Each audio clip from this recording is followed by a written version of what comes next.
స్తోత్రం స్తోత్రం స్తోత్రం. Praise the lord.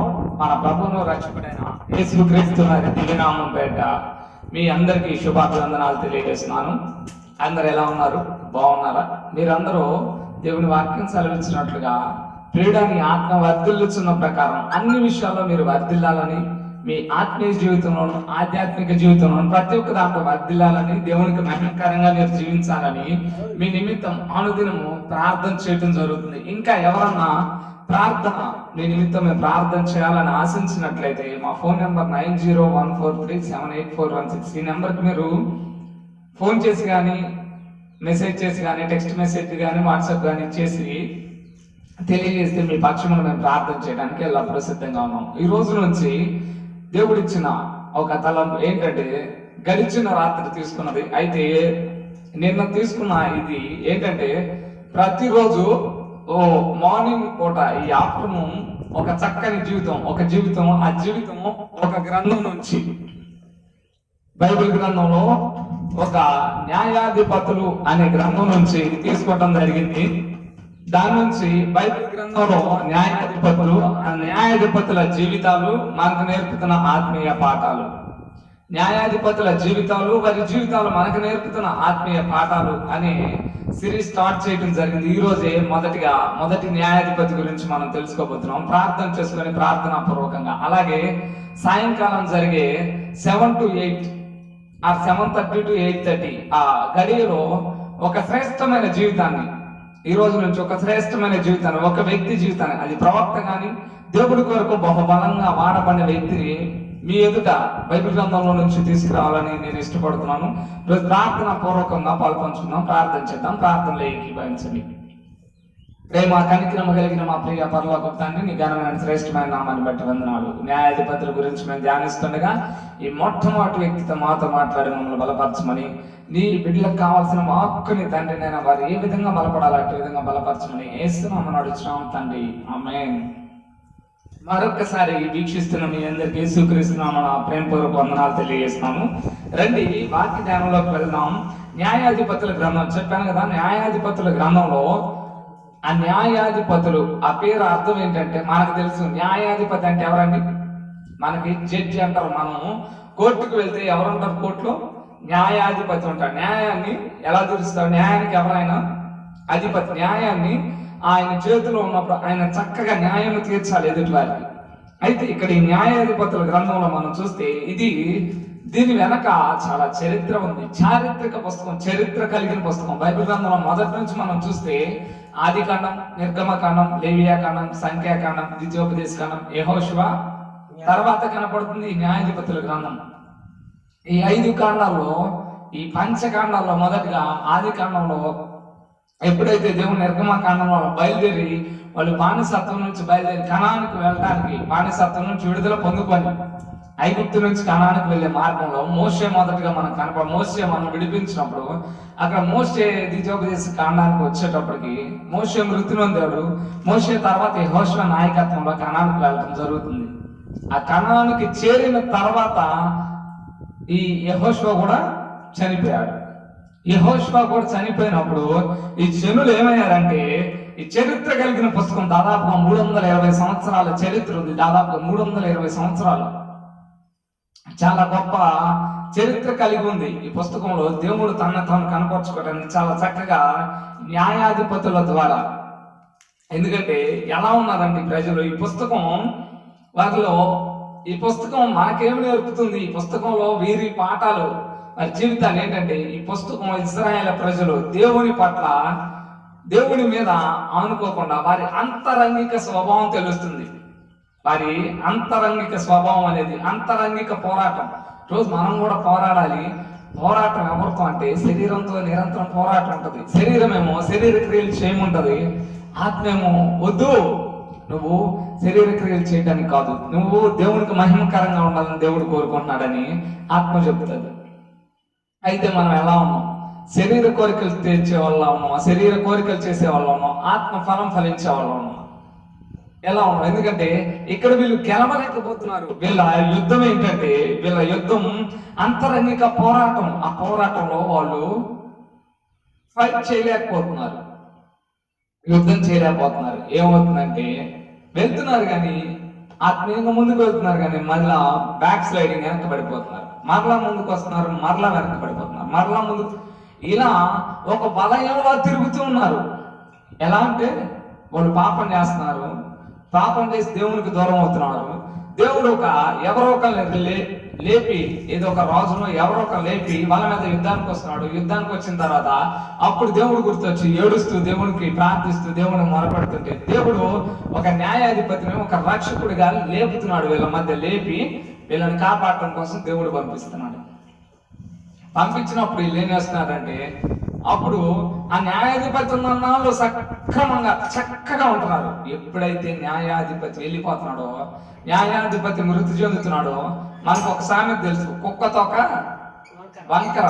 ఏదంటే మళ్ళీ పోస్టుకొచ్చారు. ఈ వలయంలో తిరుగుతూ ఉన్నారు.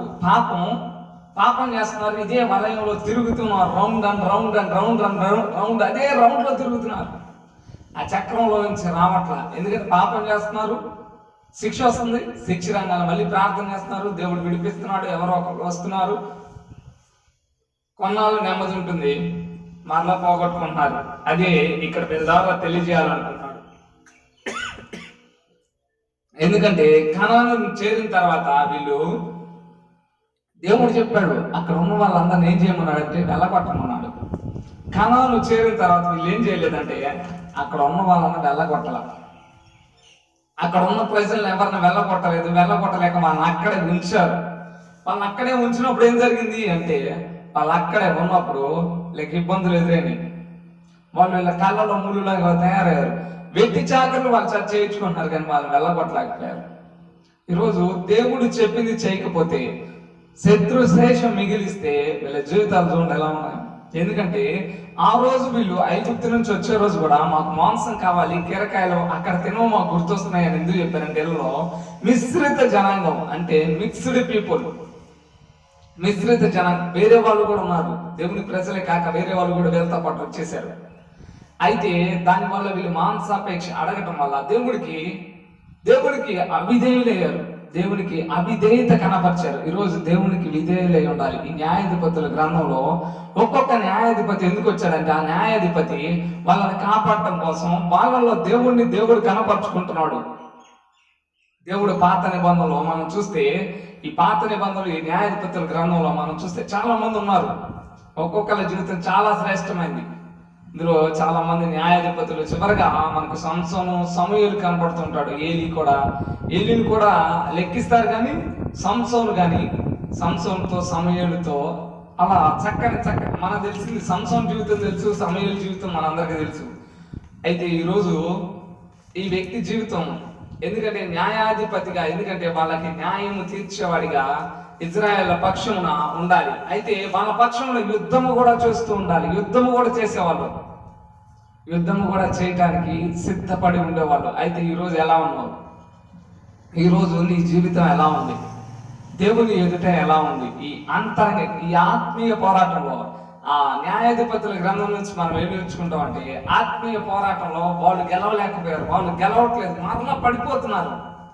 కానీ మనము సిలువ వైపు చూస్తూ సాగితే, ఏప్రిల్ గ్రంథకర్త తెలియజేస్తున్నాడు. ఏప్రిల్కి రాసిన పత్రిక 12వ అధ్యాయం, ఏప్రిల్కి రాసిన పత్రిక 12వ అధ్యాయం మనం చదువుతాం రండి.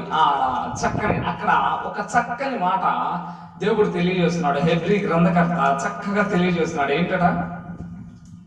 12వ అధ్యాయము, ఏప్రిల్కి రాసిన పత్రిక 12వ అధ్యాయం 2వ వాక్యం అండి. మనము కూడా ప్రతి భారమును సులువుగా చిక్కులు పెట్టి పాపమును విడిచిపెట్టి విశ్వాసమునకు, ఈ మాట అండర్లైన్ చేసుకోండి మీరు, విశ్వాసమునకు కర్తయు దానిని కొనసాగించే వాడినైనా యేసు వైపు చూచుచు. ఈరోజు నీ దృష్టి ఎలా ఉండాలంటే యేసు వైపు ఉండాలి.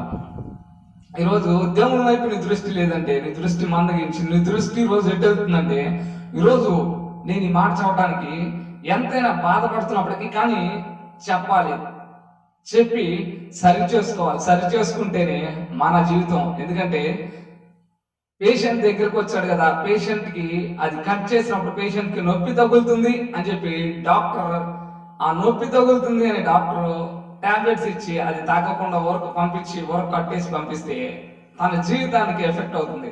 అదే డాక్టర్ అక్కడికి వచ్చినప్పుడు నా చిన్న వయసులో ఆరో తరగతి చదువుతున్న వయసులో తెలియక ఆ కాలుకి పుండు అది సెప్టిక్ లాగా అయిపోయింది. అయితే డాక్టర్ దగ్గరికి వెళ్ళాము. డాక్టర్ దగ్గరికి తీసుకెళ్లారు. 5వ తరగతి అనుకుంటా, ఐ థింక్ 5వ తరగతి చదువుతున్న వయసులో డాక్టర్ దగ్గరికి తీసుకెళ్లారు. నేను చిన్నవాడిని, కానీ డాక్టర్ అన్నాడు ఇదంతా కమిలిపోయి అదంతా గుల్లుడు గుట్టి చాలా అది మంచిది కాదు, అబ్బాయి నడవలేడు అని చెప్పి ఆయన ఏం చేశారంటే షార్ప్ బ్లేడ్, నేను చిన్నవాడినే, మరి బ్లేడ్ తెగిద్దని నాకు తెలుసు, ఆయనకి తెలుసు. షార్ప్ బ్లేడ్తో కట్ చేసి అది మొత్తాన్ని పిండేసాడు.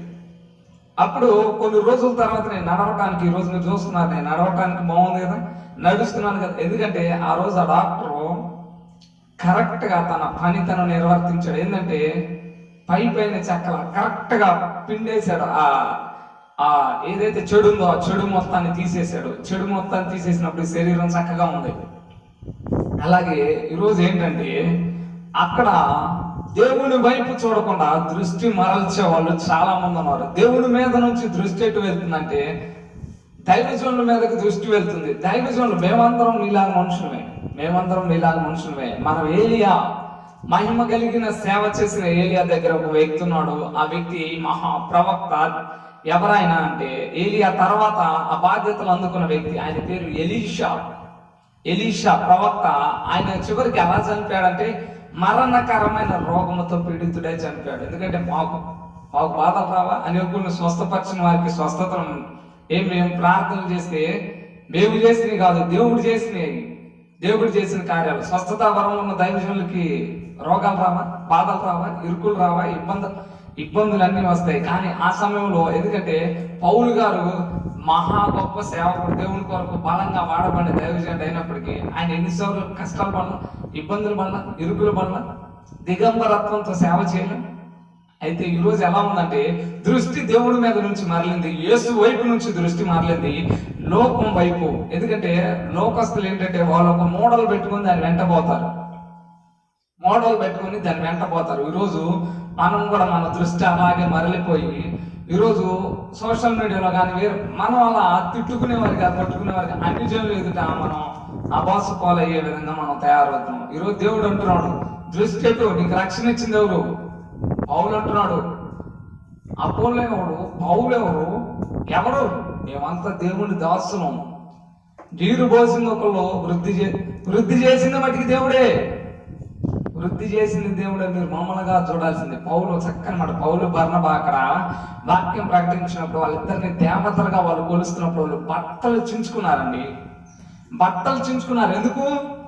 దేవతలుగా దేవునిగా పిలవబడటానికి అర్హత మాకు లేదు. మేము ఇలా మనుష్యులమే, నిమిత్త మాత్రులమే, మేము మనుష్యులమే. మేము ప్రకటిస్తున్నది సజీవుడైన దేవుడు, మేము ప్రకటిస్తున్నది దేవుణ్ణి. మేము ప్రకటించే దేవుడు గొప్పవాడు, ఆయన మాలో ఉన్నాడు. కానీ మేము గొప్పవాడు, మేము ఆ స్థానానికి అర్హులం కాదు. ఆయన దాసులం మేము. ఆయన సింహాసనాన్ని. ఈరోజు అది ఎంత బాధాకరం అంటే ఈరోజు చాలా మంది ఫోన్ చేసినప్పుడు చాలా మంది బాధపడుతూ ఉంటారు. ఒక వ్యక్తి ఫోన్ చేసి బాధపడుతున్నాడు. దేవునికి ఆపాదించవలసిన మహిమ, ప్రార్థన చేసినప్పుడు వచ్చిన మహిమ వాళ్ళు అంటున్నారు, బ్రదర్ మేము ప్రార్థన చేస్తే వచ్చింది అంటున్నారు అని చెప్పి అంటుంటే బాధ అనిపించింది. ఎందుకంటే ప్రార్థన చేస్తే మన వల్ల ఏం కాదు, దేవుడు మనం ప్రార్థన చేస్తున్నామే, ఆ దేవుడికి ఆ శక్తి ఉంది. ఆ ప్రార్థన చేస్తే మన ప్రార్థనలు ఆలకించే దేవుడికి ఆ శక్తి ఉంది. అయితే ఈరోజు ఎలా ఉన్నావు? ఈరోజు దేవునికి ఇక్కడ న్యాయాధిపతులు గణపరుస్తున్నారు. వాళ్ళు ఉన్నన్ని రోజులు దేవునికి మహిమకరంగా, వాళ్ళు ఉన్నన్ని రోజులు వాళ్ళకి రక్షణ వచ్చే విధంగా, వాళ్ళకి రక్షకులుగా వాళ్ళు ఉన్నారు, వాళ్ళని రక్షించే వాళ్ళగా ఉన్నారు. ఈరోజు దేవుడు పిలిచిన పిలుపు, దేవుడికి రావాల్సిన మహిమ, దేవుడి వైపు చూడకుండా ప్రజల్ని మన వైపు చూసేటట్టు మనం చేసుకోకూడదు. ఎందుకంటే వాక్యం చెప్తున్నా మన వైపు వాళ్ళు ఆకర్షితులు అవ్వకూడదు. మనలో దేవుడిని చూడాలి. అందుకే పౌలు అంటున్నాడు, నేను క్రీస్తుని పోలి నడుచుకున్నా, అలా పోలి నడుచుకోవాలి అని చెప్తున్నాడు. నన్ను పోలి నడుచుకొని అంటే పౌలు ఎలా పోలి నడుచుకున్నాడు మీరు ఆలోచించండి. ఎంత తగ్గింపు తత్వంతో ఎందుకంటే పౌలు చెప్పే ప్రతి మాట తగ్గింపుతో ఉంది. నేను పాపుల్లో ప్రధానుని, పాపుల్లో మొదటివాడట, పరిశుద్ధుల్లో చివరివాడిని, అపోస్తుల్లో చివరివాడిని అన్నమాట. ఈరోజు తగ్గింపు తత్వం అనేది కూడా కావాలి. ఎందుకంటే మన గురి దేవుని వైపు కాకుండా ఈ ఎబ్రీ గ్రంథకర్త తెలియజేసినట్లుగా లోకం వైపుకి, లోక ఆస్తుల వైపుకి ఎవరో ఒకరిని గురిగా చేసుకొని నడుస్తున్నాం. ఎవరో ఒకరు మనం పరలోకం తీసుకెళ్ళరు. మనం పరలోకం తీసుకెళ్ళేది ఆ యేసు క్రీస్తు ప్రభువారే. సాక్షాత్తు ఆయనే. ఎవరు? ఎబ్రీ గ్రంథకర్త అయిన పౌలు గారు చెప్తున్నారు, మీరు యేసు వైపు చూస్తూ సాగండి, యేసు వైపు, సిలువ వైపు. ఎందుకంటే ఆ శ్రమలో, ఎందుకంటే ఆయన పడిన శ్రమలో, కష్టాలు, బాధలు, ఇబ్బందులు అన్నీ మీరు ఆ సిలువ వైపు చూసినప్పుడు మీకు ఇవేవి ఎన్నదగినవి కావు. ఇవేవి ఎన్నదగినవి కాదు. అయితే ఇక్కడ చూస్తే ఆ కణాలు చేరిన తర్వాత వీళ్ళు అక్కడ వాళ్ళని వెళ్ళపట్లేదు. అక్కడ ఈరోజు దానికి అర్థం ఏంటంటే దేవుణ్ణి అంగీకరించావు, యేసుక్రీస్తుని సొంత రక్షకునిగా అంగీకరించావు, బాప్తిసం పొందావు, మారు మనసు పొందావు, బాప్తిసం పొందావు, పరిశుద్ధాత్మను పొందుకున్నావు. అయితే లోకాన్ని తీసేయట్లేదయ్యా. ఏం తీసేయట్లేదు? లోకాన్ని తీసేయట్లేదు. కణానికి వెళ్ళారు కానీ అక్కడ ఉన్న వాళ్ళని తీసేయట్లా. కణానికి వెళ్ళారు కానీ అక్కడ ఉన్న వాళ్ళని ఎవరిని, వీళ్ళు చాలా మందిని ఏం చేయలేకపోయారు? వాళ్ళందరినీ జయించాలి కానీ జయించాల. ఈరోజు ఆ జయించడం ఏం చెప్తున్నాడంటే, నువ్వు జయించాల్సింది ఏంటంటే లోకాన్ని. లోకంలో దేవుడు లోకాన్ని జయించాడు. అయితే ఎందుకంటే సాతాన్ని ఆ సిలువలో చిత కొట్టేశాడు, తల కింద చిత కొట్టే. అయితే లోకం మీద, లోకంలో ఆశలు ఉంటాయి. లోకంలో ఏం ఆశలు ఉంటాయి? నేత్రాశ, జీవపుడము, శరీరాశ, నేత్రాశ, జీవపుడము, ఈ మూడు ఉంటాయి. ఈరోజు క్రైస్తవునిగా ఇక్కడ వీళ్ళు వాళ్ళని చంపల, వాళ్ళందరినీ పారద్రోలి వీళ్ళు ఆ కణాలని అక్కడ ఉంచుకోవాలి. ఇంకా ఉంచారు, వాళ్ళు శత్రు శేషం మిగుల్చుకున్నారు. ఈరోజు ఏంటంటే యేసుక్రీస్తు దగ్గరికి వస్తున్నామండి. మేము యేసుక్రీస్తు నమ్ముకున్నాం. మేము యేసుక్రీస్తు మా సొంత రక్షకుడు. ఆదివారం వచ్చేదలికి స్తోత్రం స్తోత్రం స్తోత్రం, హల్లెలూయా హల్లెలూయా హల్లెలూయా అంటున్నారు. ఆదివారం వచ్చేదలికి ఇన్ని ప్రార్థనలు చేస్తున్నాం. మనం సోమవారం వచ్చేసరికి సరిగా ఉండట్ల. లోకస్తులతో కలిసిపోతున్నాం. లోకంలో వాళ్ళు చూసే సినిమాలే మనం చూస్తున్నాం. వాళ్ళ వెంటే తిరుగుతున్నాం. సినిమాలకి, షికారులకి తిరుగుతుంటే దేవుడు అంటున్నాడు, అసలు నువ్వు నాకు రక్షించబడి నీ కోసం విలువ ఎంత పెట్టానో తెలుసా? ఆ కల్వరి శిలువలో నీ కోసం యజ్ఞం అయిపోయా. నీకు తెలియట్లేదు. నేను యజ్ఞం అయిపోయా. నన్ను నేను ఆహుతి అక్కడ అర్పించుకున్నా నీ కోసం. అందుకే అంటున్నాడు, ఆ గెలవాలి. ఏం గెలవాలి? మనం క్రైస్తవుడుగా మనం ఏం గెలవాలంటే మన శరీరాన్ని మనం గెలవాలి. శరీరం మన ఆధీనంలో ఉండాలి. తిండి విషయంలో కానీ, నిద్ర విషయంలో కానీ, ప్రతి ఒక్క విషయంలో మన ఆధీనంలో. అందుకే ఇంద్రియ నిగ్రహము గల ఆత్మనే మనకి ఇచ్చాడు కానీ పిరికితనం గల ఆత్మని ఇవ్వలేదు దేవుడు. Self control. అయితే ఇక్కడ చెప్పిన మాట, ఎందుకంటే ఈ మాట ఎందుకు చెప్పానంటే వాళ్ళు కణాలు చేరారు కానీ అక్కడ వాళ్ళు ఎవరిని, చాలా మందిని మిగిల్చారు. ఈరోజు దేవుడి దగ్గరకు వస్తున్నారు కానీ దేవుడిని సొంత రక్షకుడిని అంగీకరించి కూడా ఇంకా లోకంలో పాపాలు కొన్ని తమలో తాము ఏం చేస్తున్నారు? తామే ఉంచుకుంటున్నారు. విడిచిపెట్టట్లేదు, విసర్జించట్లేదు వాటిని. అయితే ఇక దేవుడు అంటున్నాడు, ఈ చరిత్ర చూస్తే ప్రతిసారి వ్యతిరేకంగా మారిపోతున్నారు. ఒక సైకిల్లో ఇనుప చక్రాలు, ఆ సువ్వలు ఎలా ఉంటాయో అలాగే మొదటిగా వాళ్ళు పాపం చేయటం, దేవుడు అప్పచెప్పడం, మరలా దేవునికి మొరపెట్టడం, ఒక న్యాయాధిపతిని తీసుకురావడం. ఇది ఒక వలయంలో తయారైపోయింది. వాళ్ళకి అలవాటు అయిపోయింది. ఈరోజు మనకు కూడా అంతే అలవాటుగా మారిపోతుంది. ఎందుకంటే ఈ న్యాయాధిపతుల గ్రంథం తెలియజేస్తుంది, అదే అలవాటుగా పాపం చేస్తున్నాం, దేవుడు క్షమిస్తున్నాడు, మరలా వచ్చి ప్రార్థన చేస్తున్నావు. ఇదే ప్రాసెస్ లో పెట్టుకుని ఉన్నావు. పాపం చేయటం, ప్రార్థన చేయటం, దేవుడు క్షమించడం, మరలా తిరిగి పాపం చేయటం, కొన్నాళ్ళలోనే మరలా తిరిగి పాపం చేయటం. ఇలా అనేది మనకు అలవాటు అయిపోయింది. అలవాటుగా ఉండకూడదు. ఎవరైనా ఈ అలవాటు కలిగి ఉంటే దయచేసి ప్రభు పెట్టి మనవి చేస్తున్నాను, దయతో మీరు దేవుణ్ణి సంపూర్ణంగా హృదయపూర్వకంగా ఈరోజు మరలా అడగండి, ప్రభా అట్టి వాటికి దూరంగా నన్ను ఉంచని చెప్పి ప్రార్థన చేయండి. మరొక మాట చూద్దాం రండి. అయితే ఈరోజు మనం తెలుసుకుంటున్న వ్యక్తి ఎవరంటే, ఇతను ఒక న్యాయాధిపతి, ఇజ్రాయేలుకు మొట్టమొదటి న్యాయాధిపతి. ఇతని పేరు ఒత్నీయేలు. పేరేంటంటే ఒత్నీయేలు. మొదటి ఇజ్రాయేలుకు మొట్టమొదటి న్యాయాధిపతి. అయితే ఇతని పేరుకి అర్థం దేవుడు మహిమ గలవాడని, దేవుడు మహిమ కలిగిన దేవుడు అని చెప్పి ఆయన పేరుకి అర్థం. ఈరోజు నీ పేరుకి నా పేరుకి అర్థం ఉంటాయి. ఎక్కడికి వెళ్ళినా ఆ పేరు అడుగుతారు, పేరుకి అర్థం అడుగుతారు. ఏదైనా ఇంటర్వ్యూకి వెళ్ళినప్పుడు కూడా మీ పేరేంటి, అందరూ అడిగే పేరేంటి అని అడుగుతారు. తర్వాత ఆ పేరుకి అర్థం ఏంటి అని అడిగే వాళ్ళు కూడా ఉంటారు. ఎందుకంటే ఎక్స్పెషల్లీ నేను చాలా చోట్ల ఫేస్ చేసింది ఇది. మీ పేరుకి ఏంటి అర్థం అని చెప్పి చాలా మంది నన్ను అడిగారు, మీ పేరుకి అర్థం ఏంటి, మీ పేరుకి అర్థం the origin of earth, the origin of the earth. ఈ భూమికి అర్థం అదే, భూమికి నడిబొడ్డు అని అర్థం. భూమికి నడిబొడ్డు అంటే ఎక్కడ ఉంది అది? నడిని.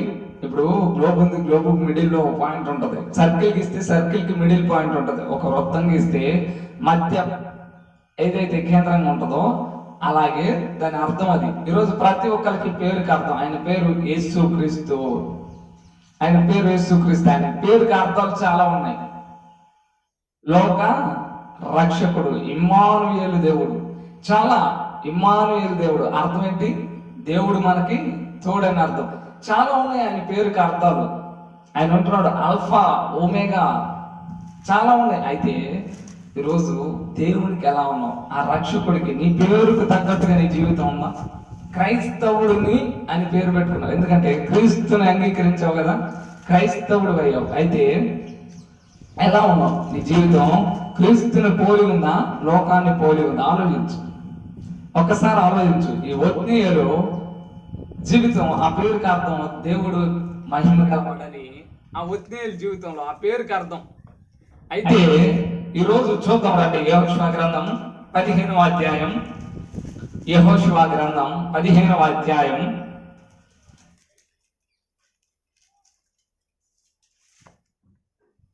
యెహోషువ గ్రంథం 15వ అధ్యాయం 17, 18 వచనాలు.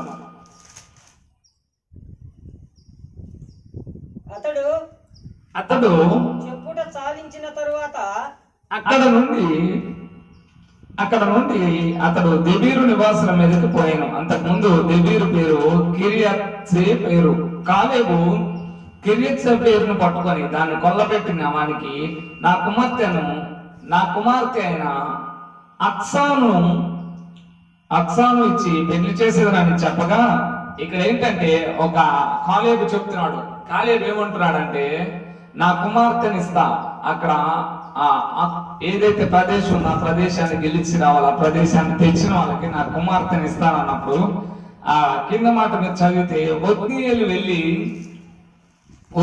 వెళ్ళి గెలిచి తీసుకొచ్చాడు. అక్కడ కాలేబు సహోదరుడు నాకు కనజ కుమారుడైన ఒత్నీయేలు దాన్ని పట్టుకొని గనుక అతడు తన కుమార్తె అయిన అక్సాను అతనికి ఇచ్చి పెళ్లి చేసాను. ఎందుకంటే తాను చేసిన గొప్ప పనికి ఏమైంది? ప్రతిఫలం పొందుకున్నాడు. ఏదైతే దాన్ని బట్టి అర్థమవుతుంది అతడు గొప్పవాడని, పరాక్రముడని అతని గురించి అర్థమవుతుంది. ఈ రోజు మనం ఎలా ఉన్నాం? మనకి ఇచ్చిన పనులు ఎలా ఉన్నాం? దేవుడు ఒక పని అప్పచెప్పి వెళ్ళాడు. ఏం అప్పచెప్పాడంటే, సర్వలోకానికి వెళ్ళి సర్వ సృష్టికి స్వార్థను ప్రకటించండి అన్నాడు.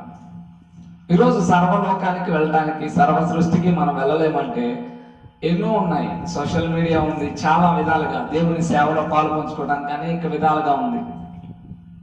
దేవుని సేవని పురికొల్పడానికి, దేవుని సేవని అనేకులకి ఈరోజు యూట్యూబ్ ఛానల్లో, ఫేస్బుక్ ఛానల్లో, అలాగే ఇన్స్టాగ్రామ్ కానీ, లేదంటే అనేక విధాలుగా ఆ ఇమేజెస్ చేసి కానీ, డైలీ ప్రామిసెస్ చేసి కానీ చాలా విధాలుగా సువార్త అనేది ఈ కరోనా సమయంలో కూడా వెదజల్లబడుతుంది. సువార్త మనకి ఇంకా అత్యధికంగా. ఎందుకంటే ఇంతకు ముందు ఇంతమంది ప్రసంగికులు ఉన్నారని, ఇంతమంది ఉన్నారని చాలా మందికి తెలియదు.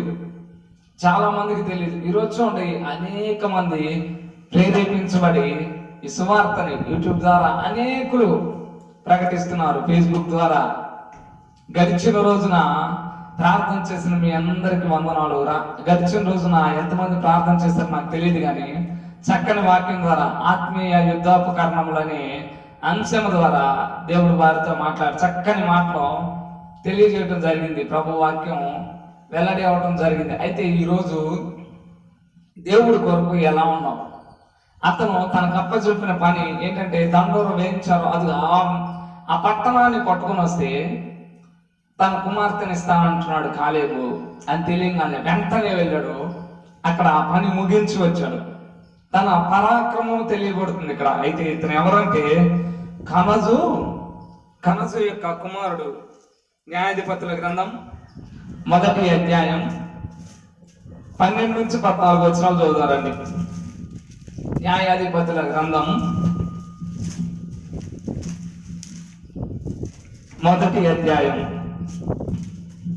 కాలేబు కిరేసే పేరును పట్టుకొని కొల్లబెట్టువానికి నా కుమార్తె అయిన అక్సానిచ్చి పెళ్లి చేసేదని చెప్పగా కాలేబు తమ్ముడైన కనజు కుమారుడు, వాళ్ళ తమ్ముడి కుమారుడైన కనజు యొక్క కుమారుడు ఒత్నీయులు దాన్ని పట్టుకొని కనుక అక్కడ ఇందాక చదివిన మాటలు యాస్టీస్ గా అవే మాటలు ఇక్కడ మనకు కనపడుతున్నాయి. ఎందుకంటే ఆ మాట తెలియజేస్తుంది, అతని యొక్క పరాక్రమాన్ని ఆ మాట తెలియజేస్తుంది. ఎవరి కుమారుడు అంటే కనజు యొక్క కుమారుడు. అయితే ఇక్కడ ఇంకో మాట చూద్దాం రండి. న్యాయాధిపతుల గ్రంథం 3వ అధ్యాయం 5 నుంచి 11 వచనాలు. న్యాయాధిపతుల గ్రంథం 3వ అధ్యాయం 5 నుంచి 11 వచనాలు. కాబట్టి ఇశ్రాయేలీయులు, కనానీయులు, హిత్తీయులు, అమోరీయులు, ఇక్కడ చూడండి, కనానీయులు, హిత్తీయులు, అమోరీయులు, పెరుజీలు, హిబ్బీలు, ఎబుసీలు జనుల మధ్య నివసించుచు వారి కుమార్తెలను పెళ్లి చేసుకొనొచ్చు. చూడండి, ఇక్కడ తప్పు జరిగిపోతుంది. ఏం తప్పు అంటే ఇశ్రాయేలుకి దేవుడు చెప్పాడు, మీ బిడ్డల్ని వివాహం ఎవరికి చేయొద్దన్నాడు. దేవుడు చక్కగా చెప్పాడు. దేవుడు కరెక్ట్ గానే ఉన్నాడు. కానీ వీళ్ళు ఏమవుతున్నారు, ఎవరికి ఇస్తున్నారు? అక్కడ దేవుడికి ఇష్టము లేని జనుల మధ్య నివసిస్తూ కూడా చూడండి, చదువు, వారు కుమార్తెలకు తమ కుమార్తెలు ఇచ్చుచు వారి దేవతను పూజించుచూ వచ్చారు. ఎందుకంటే వీళ్ళు దేవుడిని మర్చిపోయారు, దేవుడిని వదిలేశారు. ఏదైతే ఐగుప్తు 40 సంవత్సరాలు వీళ్ళు దేవుడు 430 సంవత్సరాలు మగ్గిపోతూ బానిస బతుకులో ఉన్న వీళ్ళని 40 సంవత్సరాల ఆ ప్రయాణంలో వీళ్ళని ఎట్ట కాపాడాడంటే అసలు వీళ్ళ బట్టలు చినిగిపోలేదు, వీళ్ళ కాళ్ళు వాయలేదు, వాళ్ళ చెప్పులు అరిగిపోలేదు. ఎంత గొప్ప ప్రొటెక్షన్ దేవుడు వాళ్ళకి ఇచ్చాడంటే. కానీ ఏంటంటే వీళ్ళకి ఏమైందంటే వీళ్ళు దేవుణ్ణి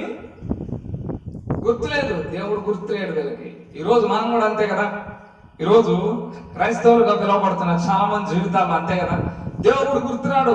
ఎందుకు గుర్తురాడు అయ్యా అంటే ఆ పాపం గుర్తొస్తుంది. ఇట్స్ స్వీట్ వెన్, ఎప్పుడంటే అది చేసేటప్పుడు స్వీట్ గా ఉంటది, పాపం ఎప్పుడు తీపిగా ఉంటది. కానీ మిగిల్చేది తీవ్రమైన విషాదాన్ని మిగులుస్తుంది. చివరికి తీవ్రమైన విషాదాన్ని మిగులుస్తుంది. ఎందుకంటే నేను పాపము చేస్తున్నానులే, ఎవరికి కనపట్టలేదులే అనుకోవచ్చు. కానీ మరొకసారి మరి దేవుడు జ్ఞాపకం చేస్తాడు. ఇద్దరు చిన్నారులు, వాళ్ళు maybe 9th or 10th class చదువుతున్నారు. 9th క్లాస్, చాలా చిన్నపిల్లలు. వాళ్ళ తండ్రి ఫోన్ కి టెక్స్ట్ మెసేజ్ ఇచ్చాడంట. ఆ ఇద్దరి ఆడపిల్లలో ఎవరి బాయ్ ఫ్రెండ్ మనకు తెలియదు, కానీ చిన్న టెక్స్ట్ మెసేజ్. ఇద్దరు సూసైడ్ చేసుకుని చచ్చిపోయారు. ఆ కుమార్తెలు ఇద్దరు ఎలా ఉందంటే ఈరోజు పాపం చిన్నదే అని వదిలేసే వాళ్ళు ఉన్నారు. ఆ పాపం యొక్క కాస్ట్ ఇద్దరి జీవితం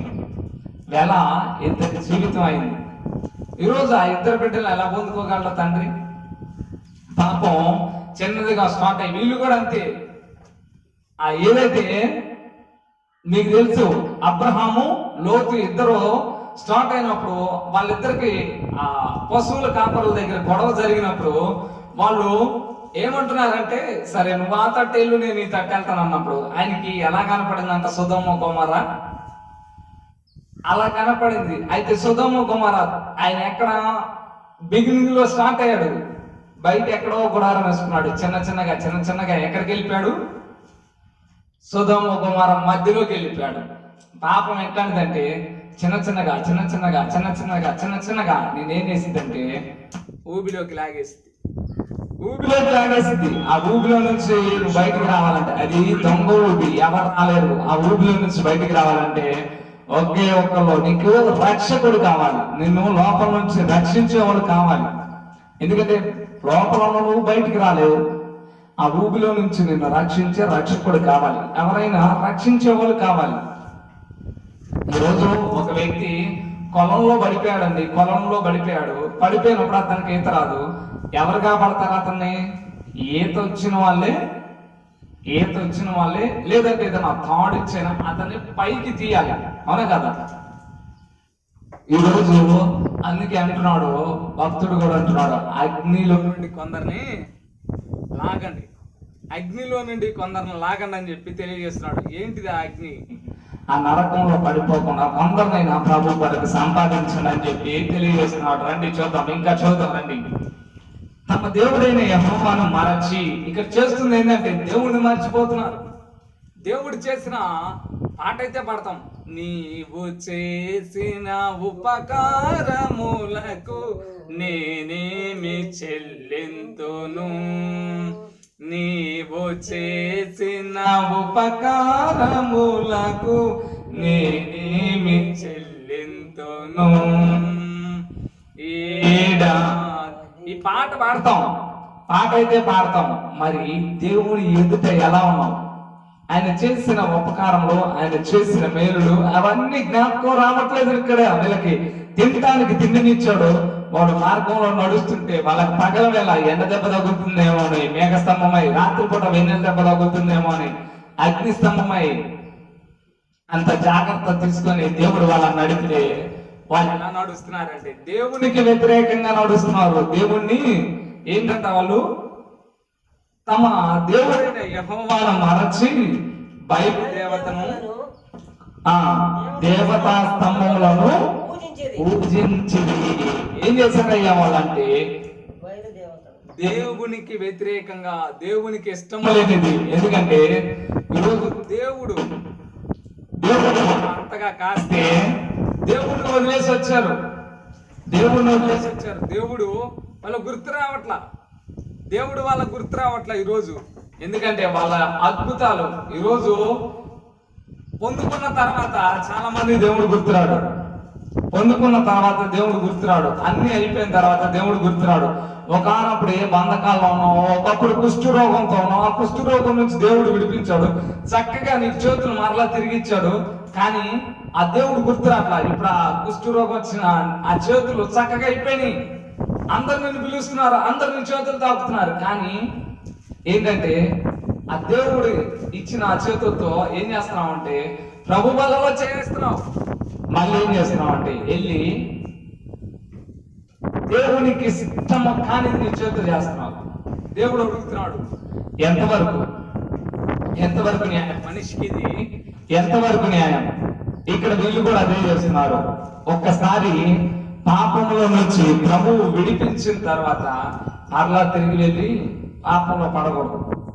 పందికట ఒక గుణం ఉందంట. మనం చక్కగా దాన్ని కడిగి శుభ్రము చేసిన దానికి మురికి గుంట కనపడంగానే నిన్ను ఎవరైతే దాన్ని పట్టుకొని నడుస్తున్నామో మనల్ని ఇసిర అలా పక్కకు తోసేసి వెళ్ళి దండ పడుకుంటుందంట. పందికున్న గుణం. దేవుడు అంటున్నాడు, కుక్క తన వాంతికి తిరిగినట్టు తిరగొద్దు అంటున్నాడు. మనం కుక్కంట బాగా అన్నం తిరిగిద్దంట. తిన్న తర్వాత ఎక్కడో కక్కుకొని ఊరంతా తిరిగి వచ్చిన తర్వాత ఒక్కొక్క అలవాటట. నేను ఇదివరకు ఎక్కడో కక్కాను, అక్కడికి వెళ్ళి దాన్ని మరలా చూస్తాను తింటానికి. అదే అంటున్నాడు, దాని జోలికి వెళ్ళొద్దు. మీరు వాటన్నిటిని వదిలేసుకుని వచ్చారు. వాటన్నిటిని కాదని ఇక్కడ వాటన్నిటిగా దేవుణ్ణి, శ్రేష్టమైన దేవుణ్ణి సేవిస్తూ కూడా వీళ్ళు తిరిగి ఎక్కడికి వెళ్ళారంట? మొదటిగా వాళ్ళ పిల్లలకి వీళ్ళు వివాహ కార్యాలు చేయటం వల్ల వాళ్ళు చెప్పింది లేదంతే. అంతేనా కాదా? అంతే. ఇది ఎందుకంటే అన్య వివాహము, క్రైస్తవ వివాహం రెండింటికి తేడా ఉంది. ఎందుకంటే వాళ్ళకి మనకి పాలు లేదని దేవుడు తెలియజేస్తున్నాడు. మన వివాహంలో అన్ని సాంప్రదాయాలు ఉండవు. అయితే ఇక్కడ చూస్తే తమ దేవుడైన యెహోవాను మరచి బయలు దేవతలను, దేవతా స్తంభములను పూజించింది. వీళ్ళు చేసిన తప్పేందంట? దేవుణ్ణి వదిలేసి లోకాచారాలు, లోకాన్ని సేవిస్తున్నారు. అయితే ఇక్కడ అంటున్నాడు, అందుని గురించి యెహోవా కోపము ఇశ్రాయేలుల మీద మండగా. ఎందుకంటే దేవుడు కోపం వచ్చింది. ఎందుకంటే ఈరోజు మంచి చేసిన వాడికి తిరిగి మంచి చేయకపోయినా, ఆ మంచి చేసిన వాడిని చెడుగా చెప్తే మనం బయట మనుషులకి అంత కోపం వస్తుంటే, ఈ దేవాది దేవుణ్ణి వాళ్ళని కాచి రెక్కల మీద పెట్టుకుని వాళ్ళని చక్కగా కాచి భద్రపరుస్తూ తెచ్చాడు. వాళ్ళకేం ఇబ్బంది రాలా, వాళ్ళు ఎవరు దారిలో ఎవరు ఏం చేయలా. అంతగా తెచ్చిన దేవుణ్ణి ఏం చేశారంటే విసర్జించేశారు, వదిలేశారు. వాళ్ళ ఇష్టానుసారంగా ప్రవర్తిస్తున్నారు. మీకు ఒక మాట చదివించాలని నేను ఇష్టపడుతున్నాను. ఎందుకంటే ఈ న్యాయాధిపతుల గ్రంథంలో చివరి అధ్యాయం చివరి వచనం 21వ అధ్యాయం 25వ వాక్యం మీరు చూస్తే, ఆ దినములలో ఇశ్రాయేలుకు రాజు లేడు, ప్రతివాడును తన ఇష్టానుసారంగా ప్రవర్తించవచ్చు వచ్చను. ఎందుకంటే మా ఇష్టం. ఈరోజు అనేవాళ్ళు చాలా మంది లేరా, నా ఇష్టం నువ్వెవరు చెప్పడానికి, నా ఇష్టం, నా జీవితం. ఒక దైవజనుడి దగ్గరికి ఒక బిడ్డను తీసుకొచ్చారు. ఆ బిడ్డ ఎంత చెప్తున్నా, వాళ్ళ తల్లిదండ్రులు ఎంత చెప్తున్నా బిడ్డలా విన్నప్పుడు ఆ దైవజనుడు చెప్తే మాత్రం వింటుందని చెప్పి తీసుకొని వచ్చారు. కౌన్సిలింగ్ ఇస్తారులే అని చెప్పి తీసుకొని వస్తే, ఆ అమ్మాయి అక్కడ కూర్చొని ఉంది, ఫోన్తో ఆడుతూ ఉంది. ఫోన్ ఇలా తిప్పుతా ఆ అమ్మాయి చాటింగ్ చేస్తూ ఉంది. దైవజనుడు వచ్చాడు. దైవజనుడు వచ్చినప్పుడు ఈ అమ్మాయిని ఎందుకు తీసుకొచ్చారంటే, ఈ అమ్మాయి గురించి మొత్తం ఆ అమ్మాయి అంటుంది, నా గురించి మా వాళ్ళంతా నీకు చెప్పుంటారుగా. ఆ మాట వినగానే దైవజనుడికి ఎక్కలేని ఏం మాట్లాడుతుందో అర్థం కావట్లే అమ్మాయికి. నా గురించి మా వాళ్ళంతా నీకు చెప్పే ఉంటారుగా అని అంటే, అయినా సరే చెప్తా విను. ఇప్పుడు నువ్వు చెప్పేది ఏంటంటే, నీ వయసు చిన్నది, నువ్వు అతను పెళ్లి చేసుకోకూడదు, ఇవన్నీ నువ్వు చెబుతావు. నాకు తెలిసేది, నేను ఎట్టాను, నాకేంటో నా జీవితం ఎలా పెట్టుకోవాలో నాకు తెలుసు. నువ్వు చెప్పొద్దు అని అంటే గెట్ లాస్ట్ అన్నాడు. ఒకటే మాట, గెట్ లాస్ట్, బయటకు పో అన్నాడు. ఒక్కటే మాట. ఏంటంటే ఏం చెప్తారండి, ఇంకేం చెప్తారు? ఇంకొక మాట ఏం చెప్తారు అమ్మాయికి? అమ్మాయి అంటుంది, నువ్వేం చెప్తావు నాకు తెలుసు, నువ్వేం చెప్పొద్దు, నాకు తెలుసు, నా జీవితం నా ఇష్టం, నువ్వెవరు, మా వాళ్ళన్నీ నీకు చెప్పారు, కానీ నువ్వు చెప్పేది ఏంటంటే నీ జీవితం చిన్నది, ఇదే కదా నువ్వు చెప్పేది, అది నాకు తెలుసు, నేను ఎవరిని చేసుకోవాలో నాకు తెలుసు అని అన్నా. కానీ ఈ మాట చెప్పగలరా? కానీ ఎదురు తెగేసి ఆ మాత్రం అలా అమ్మాయి అంటుంటే ఆ దైవం చూడండి ఏ మాట మాట్లాడలేకపోయాడు. ఇలా ఎందుకంటే నా ఇష్టం నువ్వెవరు అంది, నా ఇష్టం నువ్వెవరు. ఈరోజు చాలా మంది నా జీవితం నా ఇష్టం నువ్వెవరు అని అనుకున్నప్పుడు మరి జీవితాలు ఎలా అవుతున్నాయంటే, మరి జీవితాలు వాళ్ళకే తెలుసు. తర్వాత వచ్చి కాళ్ళ మీద పడి కష్టపడి, ఎందుకంటే వాళ్ళ కష్టాలన్నీ తెలిసిన తర్వాత వచ్చి బాధపడుతున్నారు. ఎందుకంటే చేతులు కాలిపోకముందే సరిగా ఉంటే మంచిది, జాగ్రత్త పడటం మంచిది. అయితే ఇక్కడ వీళ్ళు రాజు లేడని వీళ్ళ ఇష్టానుసారంగా, ఎందుకంటే దేవుడే వాళ్ళకి రాజుగా ఉన్నాడు, దేవుడే రాజుగా ఉన్నాడు. రాజును విడిచేసి వాళ్ళ ఇష్టానుసారంగా తిరుగుతున్నారు. వాళ్ళ ఇష్టం కనబడడం, మీ పిల్లల మా పిల్లలు పెళ్లి చేస్తాం ఎస్. కానీ వీళ్ళు ఒకటి ఆలోచించట్లా, మన దేవుడు పరిశుద్ధుడు, ఈ లోకంలోనే అంత గొప్ప దేవుడు ఎక్కలేదు, మహా గొప్ప దేవుడు. ఆయన మనకు చెప్పాడు కదా, మనకు ఆజ్ఞలు ఇచ్చాడు కదా, ధర్మశాస్త్రాన్ని ఇచ్చాడు కదా, మోషే ద్వారా ధర్మశాస్త్రాన్ని ఇచ్చాడు, యెహోషువ ద్వారా తెలియజేశాడు. మీరు ఎలా జీవిస్తారు అంటే యెహోషువ అంటున్నాడు, మీరు ఖచ్చితంగా, ఎందుకంటే మోషే ఉన్నప్పుడే మీరు సనిగారు, గొనిగారు, మీరు వ్యతిరేకంగా ప్రవర్తించారు. ఇప్పుడు నేను చివరి స్టేజ్కి వచ్చేసాను నేను కూడా, ఎందుకంటే నేను మనుషున్నే కాబట్టి నేను కూడా చనిపోతా. అయితే మీరు ఎవరిని సేవిస్తారో సేవించండి, అయితే మటుకి నా నీతి తప్పను, నేను నా యథార్థతను తప్పను, నేను నా ఇంటి వారిని మేము మటుకి యెహోవానే సేవిస్తామని చెప్పి చక్కగా చెప్పాడు. ఇక్కడ వీళ్ళు ఏంటంటే దేవుణ్ణి వదిలేశారు, దేవుని ఇష్టానుసారంగా. ఎందుకంటే దేవుని కొరకు కాదు, వాళ్ళ ఇష్టానుసారంగా వాళ్ళ కనపడడం. ఎస్, ఈ అబ్బాయి బాగున్నాడు, మన అమ్మాయికి ఓకేనా, ఇచ్చేయండి. అలా కాదు, ఈ అబ్బాయి దేవుని నమ్ముకున్నాడా? లేదు, దేవుని నమ్ముకోలేదు, దేవునితో పొత్తు లేదు. వీళ్ళకి మనకు పొత్తు ఎలా కుదురుద్ది? ఒక విశ్వాసకి అవిశ్వాసకి పొత్తు ఎలా కుదురుద్ది? అయ్యేమి లేవు, నమ్ముకోలేదా? అయితే వద్దు, మాకు దేవుణ్ణి నమ్ముకొని దేవుని కొరకు నిలబడే వాళ్ళు కావాలి, దేవుని రాజ్యం కొరకు దేవునితో నడిచే వాళ్ళు కావాలి. అయితే ఇక్కడ ఎలా ఉందంటే, దేవుని నమ్ముకోలేదా? ఏం కాదు, ఇచ్చేయండి. ఏం కాదు, ఇచ్చేయండి. ఏం కాదు, ఏమైంది అందులో ఎప్పుడోకప్పుడు తెలుసుకుంటాడు. అయితే ఇక్కడ చూస్తే ఏంటంటే అవిశ్వాసంలో, ఎందుకంటే పెళ్లి కాకముందు రక్షించబడిన భార్య అయితే ఆ తర్వాత తన విశ్వాసంతో తన భర్తను సంపాదించుకుంటది అనే మాట ఉంది. ఒకవేళ భార్య అవిశ్వాసంతో ఉంటే భర్త ఆమెను ఎలా అయినా సంపాదించుకుంటాడని ఒక చిన్న హోప్ ఉంది. అయితే ఇక్కడ ఏంటంటే ఆల్రెడీ నువ్వు విశ్వాసంలో ఉండి ఆ విశ్వాసంలో ఉన్నవని తెచ్చిపెట్టుకున్నప్పుడు నిన్ను కింద తోసేస్తాడు, నిన్ను కిందకు తోసివేయబడతావు. ఎందుకంటే నువ్వు ఎత్తులో ఉన్నావు, వాళ్ళు కింద ఉన్నారు. నువ్వు ఎత్తులో ఉన్నావు, వాళ్ళు కింద ఉన్నారు. ఎవరు లాగితే ఎవరు పడతారు? ఎవరు లాగితే ఎవరు పడతారండి? అది పైన ఉన్న వాళ్ళు లాగితే కింద వాళ్ళు పైకి రారు. ఈ కింద వాళ్ళు ఇలా లాగితే వచ్చి కింద పడతాం. అయితే ఇక్కడ తెలియజేస్తున్నాడు, వీళ్ళ గురించి తెలియజేస్తూ వీరట దేవుని కోపానికి కారకులయ్యారట, దేవుని కోపం మండేటట్టు చేశారట. అయితే ఇక్కడ చూడండి ఏమంటున్నాడంటే ఇజ్రాయేల్ మీద మండగా ఆయన ఆరన్నహారాయిము యొక్క ఇక్కడ ఆ రాజు, ఆ పట్టణపు యొక్క రాజు, అలాగే కుష నిషాతాయిము చేతులకు దాసులు ఒకటికై, ఇక్కడ ఇద్దరికి దాసులు అవడానికి మిమ్మల్ని అమ్మేశాడు. నా మాట వినని వారు, నేను కష్టపడి మిమ్మల్ని, కోడి తన పిల్లల్ని ఎలా కష్టపడి కాపాడుకుంటూ వస్తుందో, కోడికి ఎంత భద్రత ఉందో అంత భద్రంగా మిమ్మల్ని తెచ్చాను, మీరు నన్ను సేవించకుండా మీ ఇష్టానుసారంగా, మీ బిడ్డలకి మీ ఇష్టానుసారంగా చేస్తున్నారు. అన్ని దేవతలను పూజిస్తూ అన్ని దేవతల విగ్రహారాధన చేస్తూ మీరు బతుకుతున్నారు. ఇంకెందుకు? అందుకే మిమ్మల్ని ఎవరికి అప్పచెప్తున్నానంటే, ఇక్కడ మనం చూస్తే ఈ రోజులు ఎవరికి సాదృశ్యంగా ఉన్నారంటే, మీరు సాతానికి అప్పచెప్పండి, సాతానికి పోయి పట్టుకోండి, సాతాను పట్టుకుంటాడు. ఎందుకంటే మీరు లోకంలో లేకపోతే సాతాను వచ్చి టెస్ట్ చేస్తాడు, దెయ్యాలు వచ్చి టెస్ట్ చేస్తాయి. దేవుళ్ళు లేకపోతే లోకంలో నుంచి వచ్చి అయ్యేవే. ఎందుకంటే నువ్వు బాగుపడినప్పుడు నీ దగ్గర ఉన్న దెయ్యం పోతుంది, దానికంటే చెడ్డవేని మరేడు తెచ్చుకుంటది. నీ దగ్గర దేవుడు ఉన్నాడు అనుకో, ఆడ రావడానికి కూడా భయపడింది. లేదనుకోండి వచ్చి డ్యాన్స్ వేసి కూర్చుంటాయి. ఆడ అది వాక్యం చెప్తుంది, చెడ్డమైన వాటిని తెచ్చుకుంటాయి. అయితే ఇక్కడ అంటున్నాడు, లోకం నీ దగ్గర ఉండకూడదు. లోకంలో నువ్వు ఉన్నావు, పడవ నీళ్ళలోనే ఉండిద్ది, కానీ నీళ్ళలోకి నీళ్లు పడవలోకి వస్తే పడవ ఏమైపోయింది? మునిగిపోయింది.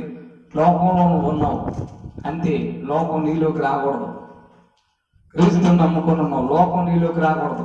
అయితే ఇక్కడ అంటున్నాడు, అయితే రాజైన కుషాని రిషాతాయిము చేతులకు ఇద్దరు రాజులకి అప్పగించాడు. వెళ్ళి ఇద్దరు రాజులు ఏ దేశపు రాజులు అంటే, ఒకళ్ళు అరన్నహారాయిము యొక్క రాజు, అలాగే కుషాని రిషాతాయిము, వీళ్ళిద్దరి చేతులకి దాసులుగా ఇచ్చేశాడు. అయితే వారిని అమ్మి వేసిన ఇజ్రాయేలు 8 సంవత్సరంలో ఆ కుష నిషాతాయిమునకు దాసులుగా ఉండేది. ఆ రాజుకి ఏమైపోయారట? కుషా నిషాతాయిము రాజుకి ఏమయ్యారట? దాసులు అయ్యారట. వీళ్ళు అసలు ఎవరికి దాసులుగా ఉండాలి? దేవునికి దాసులుగా ఉండాలి, దేవుని కొరకు ఉండాల్సిన వాళ్ళు ఎవరికి దాసులు అయిపోయారట? ఆ రాజుకి 8 సంవత్సరాలు. మరి ఎంత చాకరీ చేసి, ఎంత కష్టపడి, ఎంత చాకరీ చేసి ఉంటారు చూడండి. దాసులు అంటే ఎట్లా చూస్తారో మీకు తెలుసు, దాసుల్ని ఎలా చూస్తారో మీకు తెలుసు. అయితే వాళ్ళు 8 సంవత్సరాలు ఆ బానిసత్వంలో ఉంటే ఏం జరిగింది చూడండి. 9వ వచనం, ఇజ్రాయేలీలు, చక్కని మాట, ఆ మాట అండర్లైన్ చేసుకోండి మీ బైబిల్ గ్రంథంలో. ఇజ్రాయేలీలు యెహోవాకు మొర్ర పెట్టగా ఏం చేశారంట? బుద్ధి వచ్చింది. అయ్యా బుద్ధి వచ్చింది నాయన, క్షమించిన ఆయన, మమ్మల్ని కాపాడింది నువ్వు. ఐగుప్తు నుంచి వస్తున్న మమ్మల్ని కనానికి క్షేమంగా చేర్చిన దేవుడు అయ్యా, మమ్మల్ని క్షమించిన ఆయన. మరి ఎలా మొరపెట్టారో మనకు తెలియదు, కానీ ఈ విధంగా ఏడిస్తే మొరపెడతామంటే అనుభవం ఏంటంటే, ఇదే మొర నిర్గమాకాండంలో కూడా పెట్టారు. నిర్గమాకాండంలో కూడా ఎలా మొరపెట్టారంటే, వీళ్ళు ప్రార్థన చేస్తే ఆకాశానికి అంటింది. వీళ్ళ ఏడుపులు ఆకాశానికి దాకే విధంగా ప్రార్థన చేశారు. ఈరోజు ప్రార్థన ఎలా ఉంది? ఇది మొర్రపెట్టే అనుభవం. మొర్రపెట్టినప్పుడు ఏం చేశాడంటే, దేవుడు ఏం చేశాడు చూద్దాం రండి. మొర్రపెట్టగా వాళ్ళు మొర్రపెడితే దేవుడు వెంటనే సమాధానం ఇస్తున్నాడు, ఆ జవాబు ఇస్తున్నాడు. యెహోవా కాలేబు తమ్ముడైన కనజు యొక్క కుమారుడు ఒత్నీయేలుని రక్షకునిగా ఇజ్రాయేల్ కొరకు నియమించి వారిని రక్షించను. రక్షకుడిగా ఒత్నీయేలు చెప్పాను కదా, యెహోవా మహిమ కలిగిన దేవుడని, దేవుని మహిమని, ఆయన్ని రక్షకునిగా వాళ్ళ మధ్యకి తెచ్చాడు. తెస్తే ఏమైందంటే, అక్కడికి వాళ్ళ మధ్య రక్షకునిగా ఇజ్రాయేల్ కొరకు నిర్మించి వారిని ఏం చేశాడు?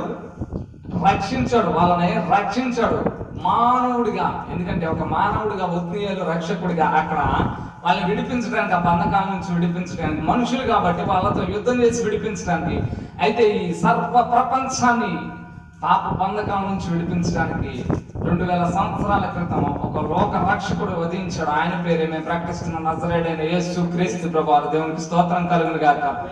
ఎందుకంటే ఆయన పేరే అది.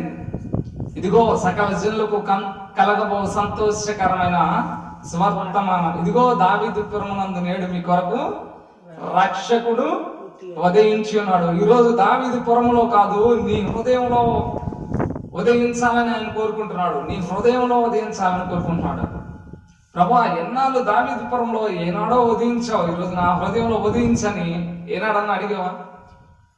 ఆ రక్షకుడు ఈరోజు మంటల్లో ఉన్న వారికి ఎవరు కావాలి? ఫైర్ యాక్సిడెంట్ అయింది, ఆ మంటల్లో ఉన్న వారిని అగ్నిమాపక దళం వచ్చు, లేదంటే ఎవరో ఒకరు వాళ్ళని రక్షించాలి. అలాగే ఈరోజు పాప ఊబిలో ఉన్న మనిషిని పాపం నుంచి విడిపించడానికి పరిశుద్ధుడే రావాలి, ఆ రక్తాన్ని చిందించాలి, ఆ మనిషిని విడిపించాలి. వీళ్ళకైతే వాళ్ళు చేస్తున్న యుద్ధంలో బలశాలిగా ఈ ఒత్నీయేలుని దేవుడు పంపించి ఆ ఇజ్రాయెల్ని విడిపించాడు. రక్షకునిగా దేవుడు పంపించాడు. 10వ మాట చూడండి, 10వ వచనం. యెహోవా ఆత్మ అతని మీదకి వచ్చెను కనుక అతడు ఇజ్రాయేలుకు న్యాయాధిపతి యుద్ధమునకు బయలుదేరగా యెహోవా అరమ్నాహారాయిము రాజైన కుషాని రిషాతాయిమును అతని చేతికి ఇందాక ఎవరికైతే ఏ రాజులకైతే ఇచ్చాడో ఆ రాజులు ఇద్దరు అప్పచెప్పాడు. ఈయనకి, ఎందుకంటే ఈయన మీద ఆత్మ ఉంది. రోజు ఆత్మ పొందుకొని ఉండాలి, ఆత్మతో ఉండాలి, ఆత్మతో నడిపించబడాలి. వాక్యం సెలవిస్తుంది, ఇది నేను చెప్పే మాట కాదు, వాక్యం చెప్తుంది. ఎందరైతే ఆత్మ చేత నడిపించబడుదురో వారందరినీ ఏమన్నాడు? కుమారులు కుమార్తెలు అనటానికి స్వాస్థ్యాన్ని ఇచ్చాడు. ఆత్మ ఎలా నడిపించబడతారో ఆత్మ హెచ్కేల్ గ్రంథం మీరు చూస్తే హెచ్కేల్ ప్రతి ఒక్క చోటకి ఆత్మ ద్వారా తీసుకుని వెళ్తున్నాడు దేవుడు, పరిశుద్ధాత్మ శక్తితో. ఎందుకంటే దేవుడు నడిపిస్తాడు, అది నువ్వు నేను చేసేది కాదు. ఆత్మ నడిపింపు దేవుడు ఈ వాక్యాన్ని సిద్ధపరచుకునేటప్పుడు దేవుడు ఆత్మ నడిపింపుతో దేవుడు నడిపించాడు. ఇంత వాక్యం దేవుడు ఇచ్చాడు. ఈరోజు దేవుడు అనుగ్రహించేటప్పుడు దేవునికి మహిమకరంగా మనం ముందుకెళ్ళాలి. ఎప్పటి వరకు? మరణం వరకు వెళ్ళాలి. ఒక రోజు, ఒక గంట, ఒక గడియ కాదు, మరణం వరకు మనం ముందుకు సాగాలి. మరొక మాట చూద్దాం రండి, కిందకి చూద్దాం. అతడు కూషుని శ్రాతీయులను అప్పచెప్పినప్పుడు ఏం చేశాడు? జయించాడు. జయ జీవితం ఇచ్చాడు వాళ్ళకి. జయ జీవితాన్ని ఇచ్చినప్పుడు ఏం జరిగిందో చూద్దాం. అప్పుడు 40 సంవత్సరముల దేశము నెమ్మది పొందెను. అటు తర్వాత కనస కుమారుడైన ఒత్నీయేలు మృతి నొందెను. ఈరోజు ఒత్నీయేలు వాళ్ళ కోసము చక్కగా అద్భుతం చేసినప్పుడు, ఒత్నీయేలు దేవుని కలిగి ఉన్నాడు, దేవుని ఆత్మ అతని మీదకి వచ్చింది. దేవుని ఆత్మ వచ్చినప్పుడు ఆ రాజుల్ని జయించి వాళ్ళకి ఏమి ఇచ్చాడు? 40 సంవత్సరాలు నెమ్మది కలుగు చేశాడు ఒత్నీయేలు.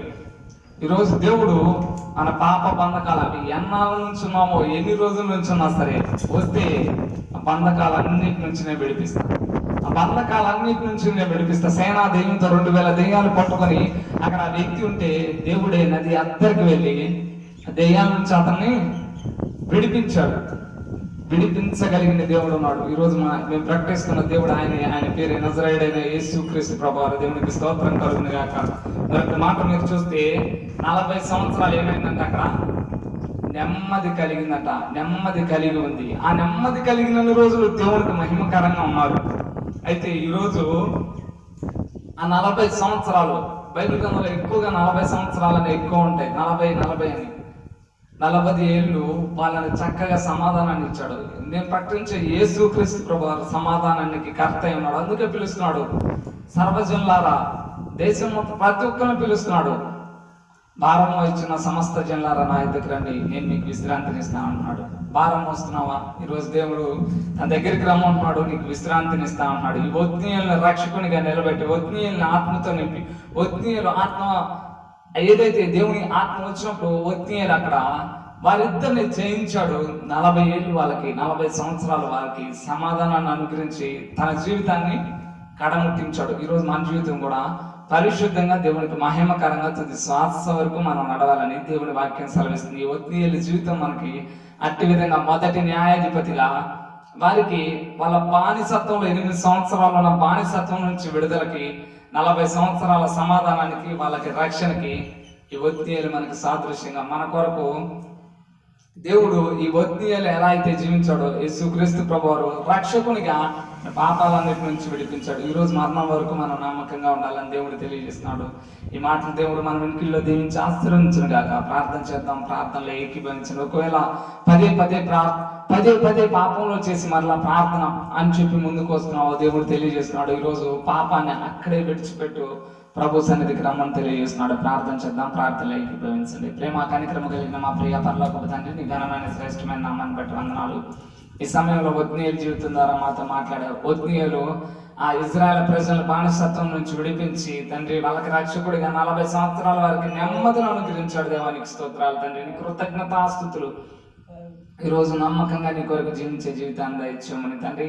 లోకంతో కాదు మేము వెళ్ళవలసింది తండ్రి, నీతో నడిచే శక్తిని భాగ్యాన్ని మీరు అనుగ్రహించి మీ ఘననామాన్ని ఘనపరచుకొని మీకే మహిమ ఘనత ప్రభావం చెల్లిస్తూ 3 సంఘంలో ఉన్న ప్రతి ఒక్క బిడ్డని వారి కుటుంబాలను దీవించి ఆశ్రయించి ప్రార్థనాత్మ పరిశుద్ధాత్మ శక్తితో నింపమని, ప్రతి ఒక్కరికి సంపూర్ణ ఆరోగ్య శక్తిని బలాన్ని ఇవ్వమని తండ్రి. నైనా వారు వెళ్తుండగా వస్తుండగా రాకపోకలో కూడా మీరు తోడుగా ఉండి మీ ఘననామాన్ని ఘనపరచుకొని మీకే మహిమ ఘనత ప్రభావం ఆరోపిస్తూ యూట్యూబ్ లో చూస్తున్న వారిని కూడా దీవించి ఆశ్రయించమని, నా ఎదుటిన్న బిడ్డలను కూడా నీ ఆత్మతో నింపమని యేసునామమున ప్రార్థిస్తున్నాం తండ్రి. ఆమేన్, ఆమేన్, ఆమేన్. మన తండ్రి అయిన దేవుని ప్రేమ, కుమారుడైన యేసుక్రీస్తు కృప, ఆదరణకర్త పరిశుద్ధాత్మ దేవుని యొక్క అన్యోన్య సహవాసం ఎప్పుడును ఎల్లప్పుడూ కొడుకును మనకి సకల పరిశుద్ధులకి సంఘానికి యూట్యూబ్ లో చూస్తున్న వారికి సదా తోడై నడిపించును గాక. ఆమేన్, ఆమేన్, ఆమేన్. వీక్షిస్తున్న మీ అందరికి వందనాలు. మరలా సాయంకాలం జరిగే లైవ్ సర్వీస్ లో కలుసుకుందాం. అంతటి వరకు దేవుని మహాకృప శ్రేష్టమైన వాక్యం సాయంకాల సమయంలో కూడా మరొక జీవితాన్ని మీ ముందుకు తీసుకురాబోతున్నాను. ఈ వాక్యం ద్వారా మీరు దీవించబడుతుంటే ఈ యూట్యూబ్ ఛానల్ సబ్స్క్రైబ్ చేసుకోండి, అనేకులకు షేర్ చేయండి. తిరిగి మనం కలుసుకునేంత వరకు దేవుని మహాకృప మనందరికీ తోడై ఉండును గాక. Amen. May God bless you. May God bless our India.